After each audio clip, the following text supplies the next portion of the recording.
speaker manual titled Why? To initiate a discovery deep inside. Please help me welcome competent Toastmaster, Julian presenting Why? Why?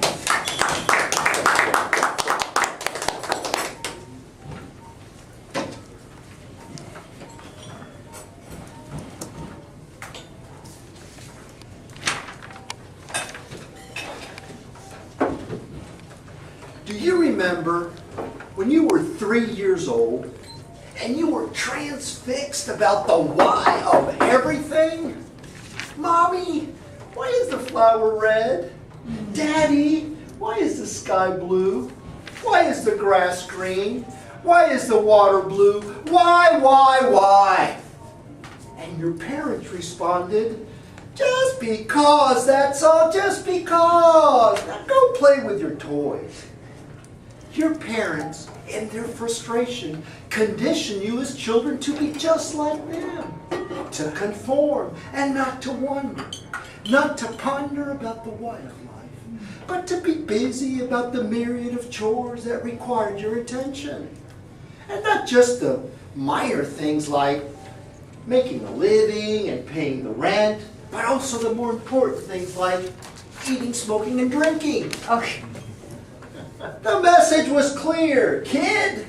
Don't concern yourself about the why of things. Just get busy and stay busy doing something. But let's not be too harsh upon our parents, because their parents did it to them too. The why is the question that is at the heart of your existence. It is that question that gnaws at your soul. Finding the big why in your life will be the greatest discovery and motivating force in your life. Let us face it, we are conditioned to focus on busyness. Do you remember when you were at school? What was the focus of your education? To get a degree and retire early, right? What was the focus of your education? Was it to learn, explore, or was it to make the grade? There's a difference, you know. Sure, if you make the grade, you will learn something. But if you're like Albert Einstein and you're consumed with the why of things, you may not necessarily make the grade. It was the why that led Albert Einstein on journeys that were not in textbooks, on mental trips that his teachers could not relate to.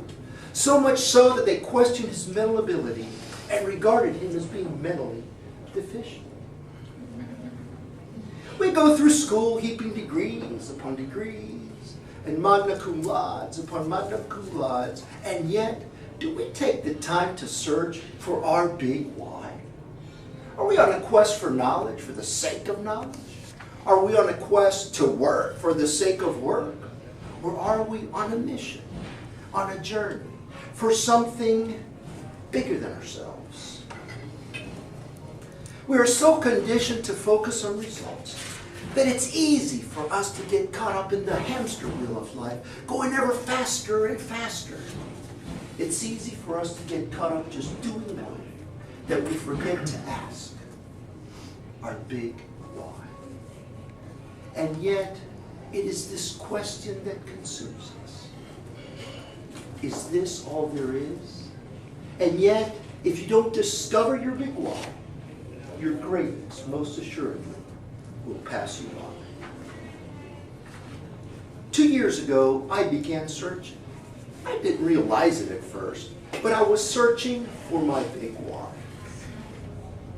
In part, it was prompted by the economic downturn, by the pain of watching my creation, my business, being struck by this quagmire that we call the Great Recession. I began questioning. I wanted to know, is this all there is? I was searching for my big why. Why do I think as I think? Why do I believe what I believe? Why do I act as I do? This search led me to read various books, attend various lectures, and listened to various speakers. Slowly but surely, the answers to my big why started to emerge. During this time, I heard a story about a young married couple. The young man grew up in northern Michigan, and the young lady grew up in South Carolina. They went to the store to buy turnips. So the young man picks up a turnip, and his young bride says to him, "What are you doing?" He responds, "I'm buying a turnip." She says, "Wow, that's the root of the turnip. Where I come from, we feed the root to the pigs and eat the leaves." He responds, "No kidding. Where I come from, we eat the root of the turnip and feed the leaves to the pigs." That got him to wonder.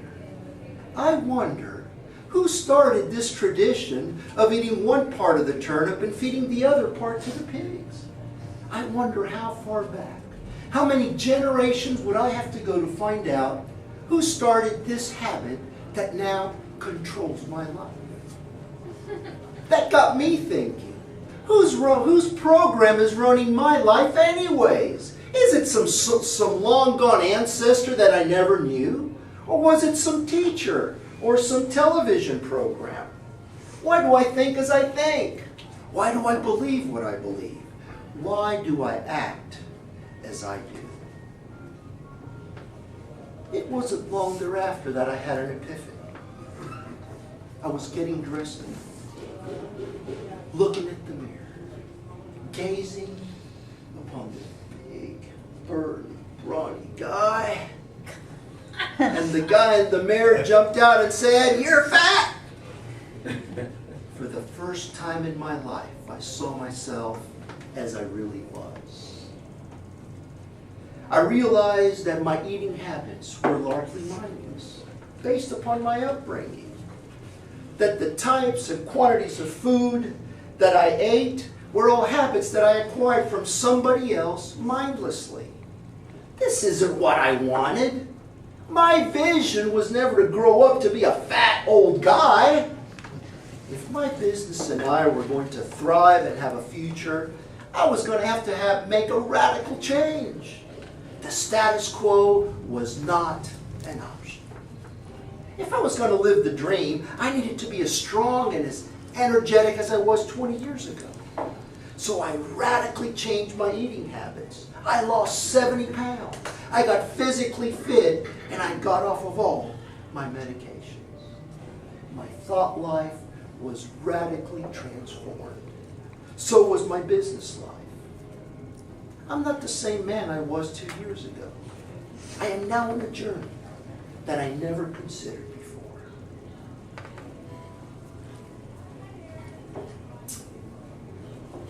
Have you stopped to seriously consider what is your big why? Why do you do what you do? Why do you think as you think? Why do you believe as you believe? What is your life's vision? Do you have the courage and strength to challenge your status quo and do whatever it takes to achieve what you long for? It has been said that we don't pay the price for success, we reap its benefits. So I challenge you. I challenge you to search. Search for your big why. Ask yourself why? And it's only by focusing on your big why that you will find that something that you sense. That something that you long for that you're not receiving. Search and pursue your big why. Don't let your greatness pass you by. Mr. Toastmaster.